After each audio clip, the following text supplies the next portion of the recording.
perjalanan hidupmu. Semua yang ada dan berlangsung di Marcapada ini memang penuh dengan teka-teki dan tidak ada yang abadi. Tidak ada kawan ataupun lawan yang abadi, Ger. Semuanya bermula dan berakhir pada kepentingan bersama.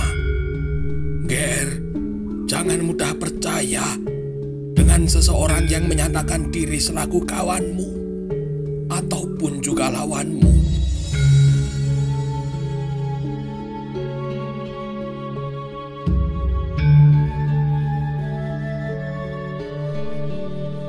Ger Aro, perhatikan adanya kepentingan yang akan kalian raih bersama. Niscaya kau akan bisa menilainya. Arok kini hanya menganggukkan kepala. Dangyang Loh Gawe kemudian tersenyum menepuk-nepuk bahu Ken Arok.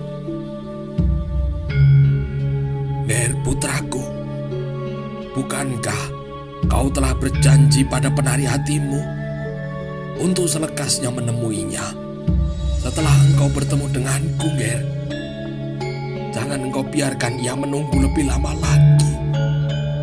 Ayo, aku antar kau untuk menemuinya. Baik, Bopo Mahaguru. Hamba akan berpamitan dulu dengan Kebo Ijo. Ya, silakan, Ger. Arok kemudian diberikan izin yang khusus. Tita dan kawan-kawan Arok lainnya turut kini mendampingi setelah mendapat izin khusus pula. Arok dan rombongannya kemudian segera menuju hutan tempat Arok dulu mendapat hadangan. Buah-buah dada yang menggelorkan kelakiannya itu, pantaskah mata suci dari Dangyang Loh Gawe menatapnya? Nyi Prenja rupanya cukup jeli membaca situasi itu ketika Ken Arok dan Dangyang Loh Gawe serta kawan-kawannya menemui kelompok perusuh pimpinannya. Seluruh anak buahnya diminta mengenakan celana sebatas lutut dan kain rapat penutup dada. Mereka tampil layaknya wanita-wanita desa biasa. Begitu pula dengan Umang.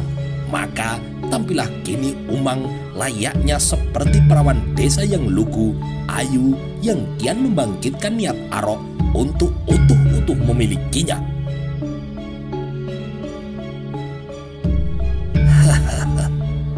Wanita inilah yang akan menjadi pendamping hidup setiamu, anakku. Rengkuhlah ia dalam hangat pelukanmu.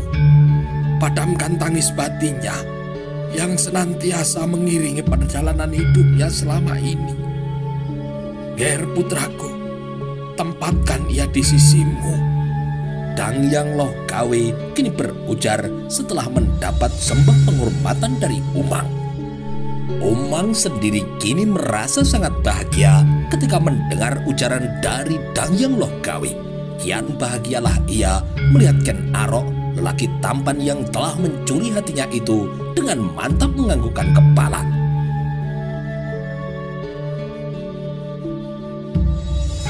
Do Umang, maukah kau menjadi istri setia dari anak pungutku ini? Duh, Sang Resi Agung, sungguh pintarnya engkau membaca pikiranku. Arok, betapa pandanganmu itu mampu menenteramkan bergolaknya hati ini. Duh, Dewata Agung, seandainya ini hanyalah mimpi, jangan pernah kau bangunkan aku, kata hati Ken Umang. Dangyang Loh Gawe kini melanjutkan ucapannya. Maka atas kehendak Dewata Agung, ini akhirnya terjadi. Atas izin dan restunya, saksikanlah wahai semua yang hadir, ku berkahi Arok dan Umang untuk menjadi sepasang suami istri. Nyi Prenja dan segenap anak buahnya serta Tita dan kawan-kawan Arok lainnya kini larut dalam kegembiraan. Beduk kebahagiaan luar biasa besar kini bertalu-talu di hati Ken Arok dan Ken Umang. Kedua tangan itu kini telah bersatu ketika Arok mengecup kening Ken Umang dengan disaksikan Dangyang Loh Gawe dan berpuluh-puluh pasang mata laskar perampok wanita serta para prajurit Tumapel yang dulu menjadi para perampok adanya. Ia kini telah menyandang selaku status suami dan tetap piawai memainkan siasatnya dengan memberi petunjuk pada Nyi Prenjak dan segenap anak buahnya setelah upacara suci pernikahannya itu kemudian berakhir.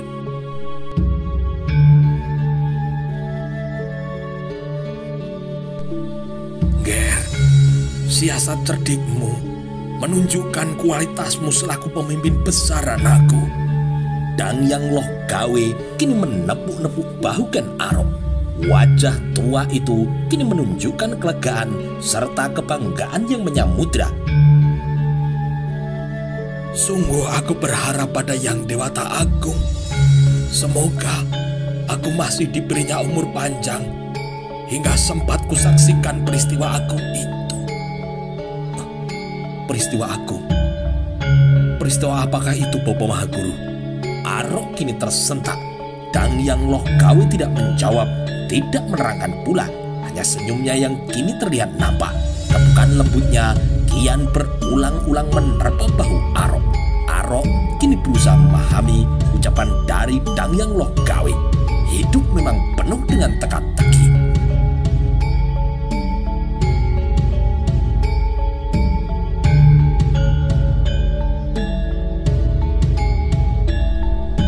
Waktu pun kini terus bergerak.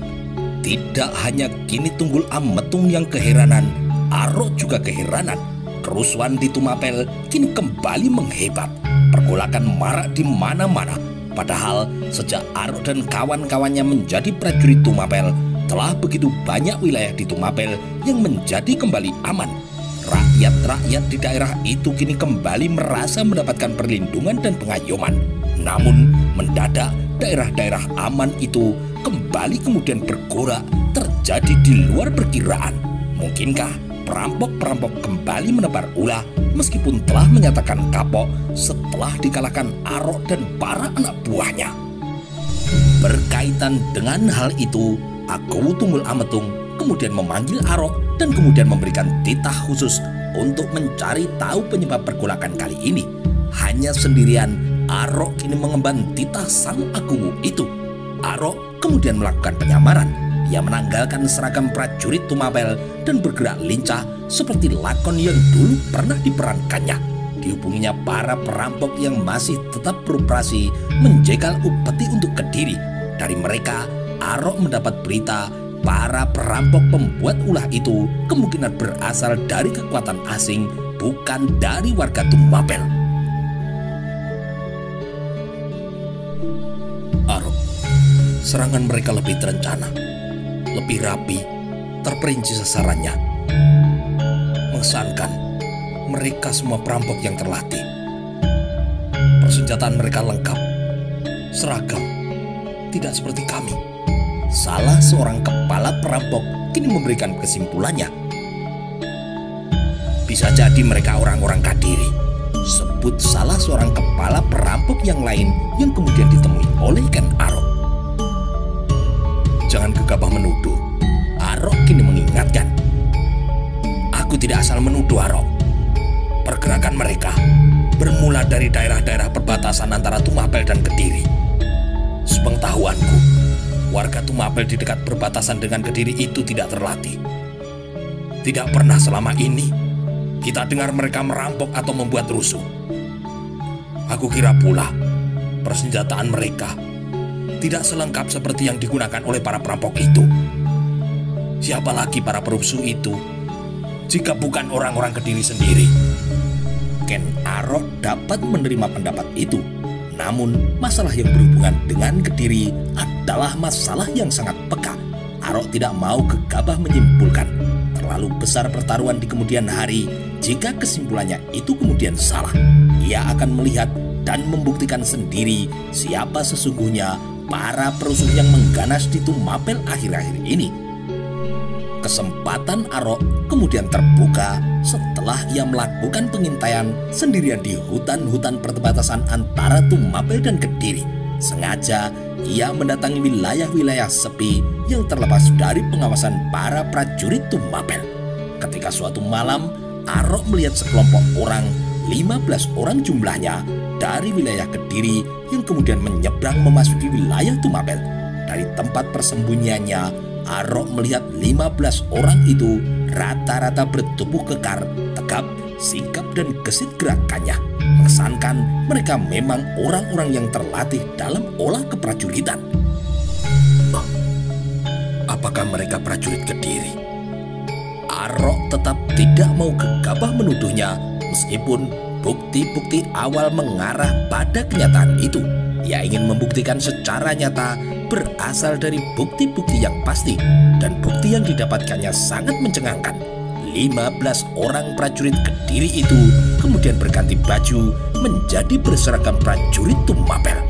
Secara diam-diam, Arok kemudian menyelusup memasuki wilayah Kediri setelah 15 prajurit Tumapel itu berlalu semakin dalam memasuki wilayah Tumapel.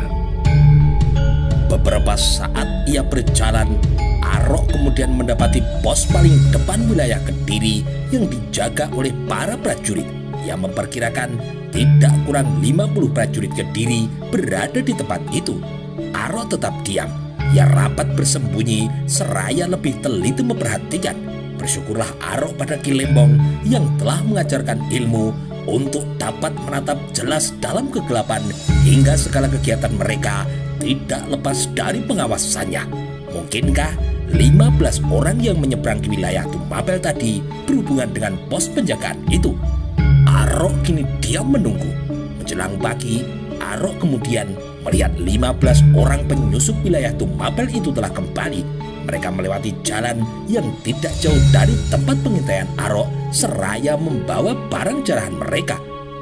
Seragam prajurit Tumapel itu kini tidak lagi mereka kenakan.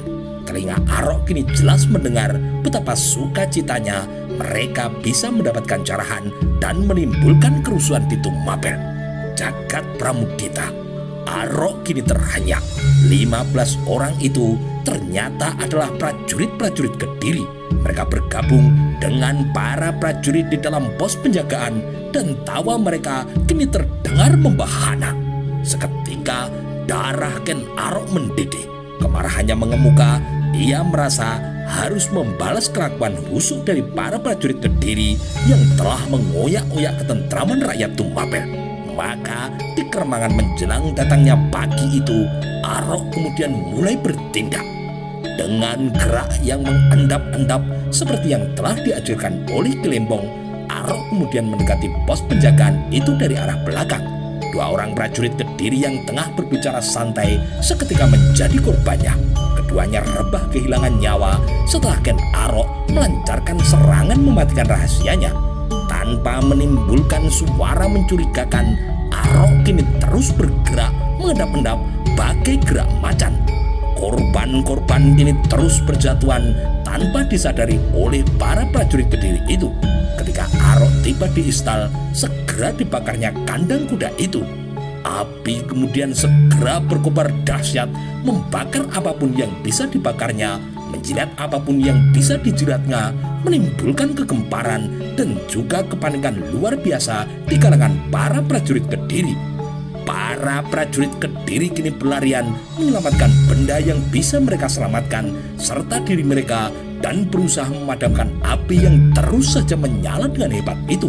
Sementara itu, Arok bergerak dengan gesit meninggalkan tempat yang tengah membara itu tanpa diketahui oleh seorang prajurit Kediri pun. Sebelum Arok kembali ke Kutaraja untuk melaporkan kejadian yang ia alami kepada Aku Tunggul Ametung, ia kemudian menemui Niprenjak. Ia ingin mendengar pandangan pimpinan perampok wanita itu tempat istrinya dulu bergabung.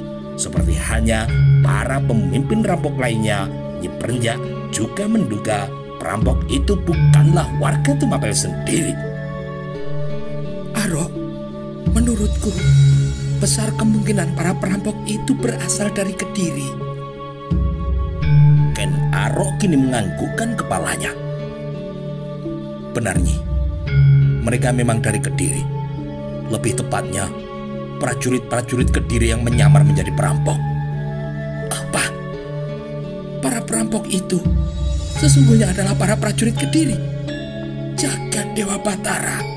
Membelalak kini mata Nyi Prenjak. Benar Nyi, aku telah memastikan itu setelah mengadakan pengintaian. Entah mengapa prajurit-prajurit Kertajaya itu berlaku sebagai perampok di wilayah Tumapel.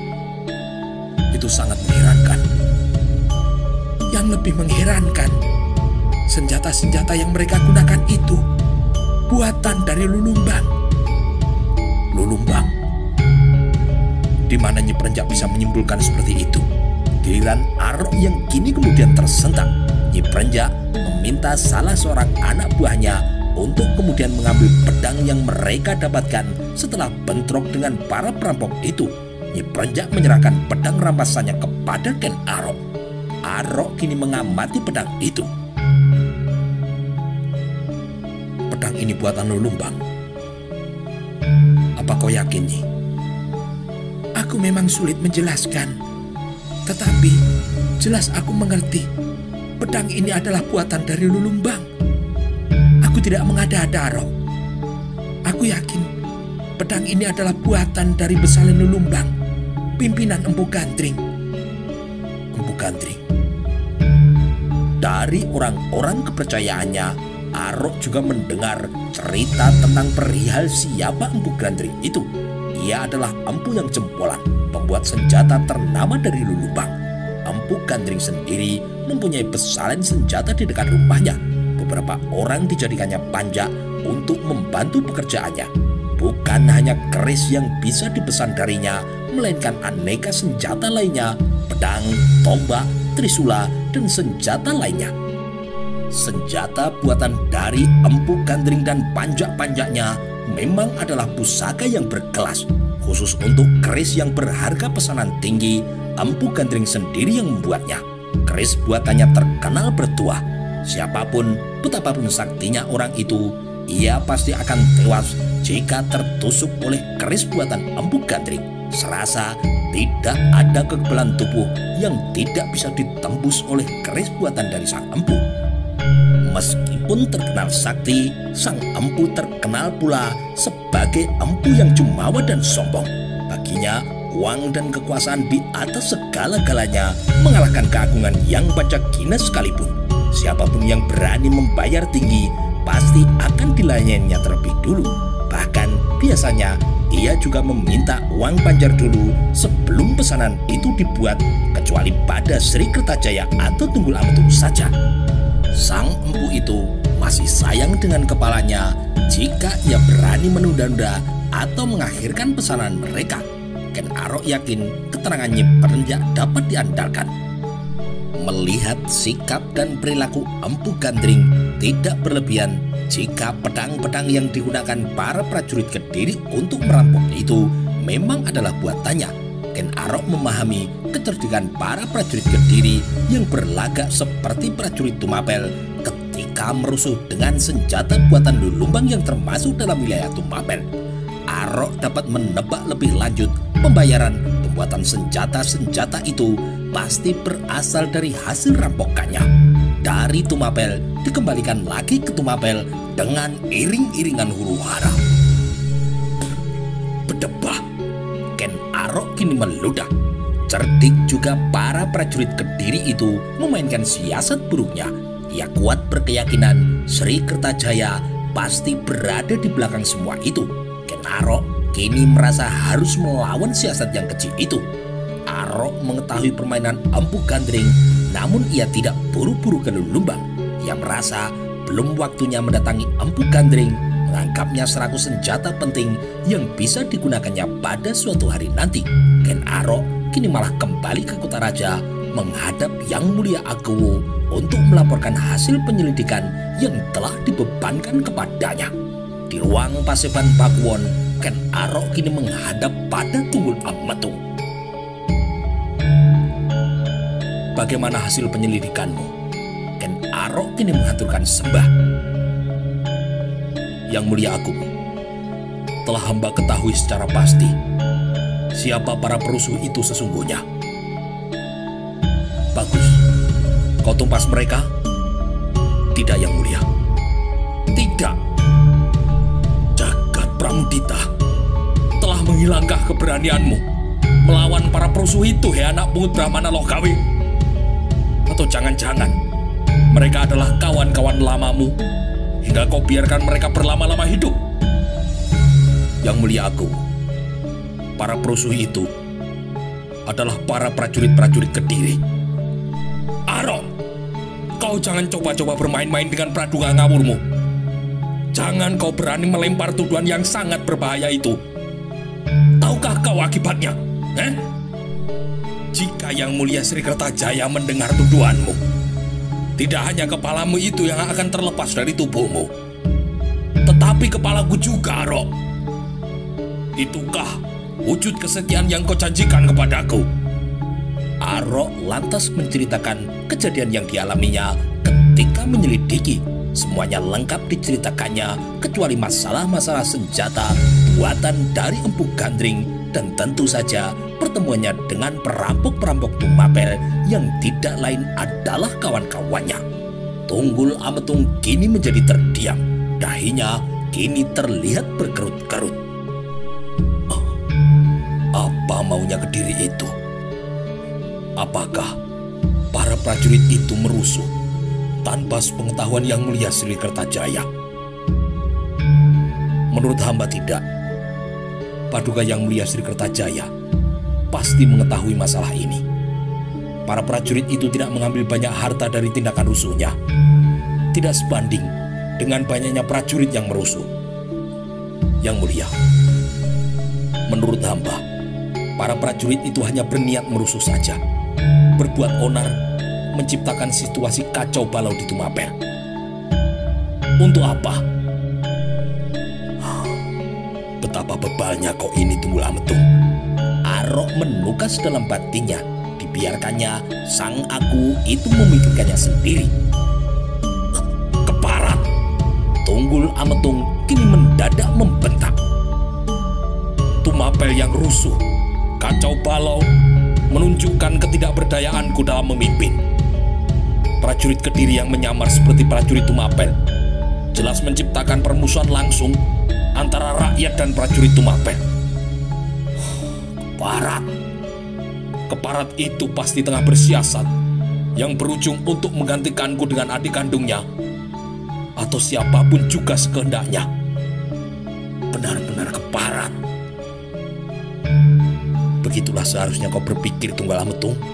Batin Arok kini kembali menegas. Arok, hamba Yang Mulia, bergabunglah engkau dengan pasukan Kolosewu di perbatasan. Jika prajurit-prajurit Kediri itu berani kembali berbuat rusuh, hancurkan mereka.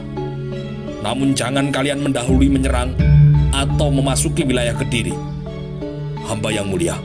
Arok kemudian meninggalkan paseban itu setelah menghaturkan sembahnya. Sementara itu, Kolosewu sendiri gembira mendapati Ken Arok selaku anggota pasukannya.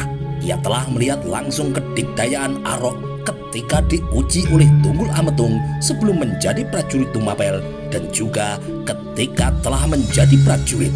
Nama Arok adalah jaminan untuk membasmi kerusuhan, terutama perampokan yang meresahkan rakyat miskin Tumapel.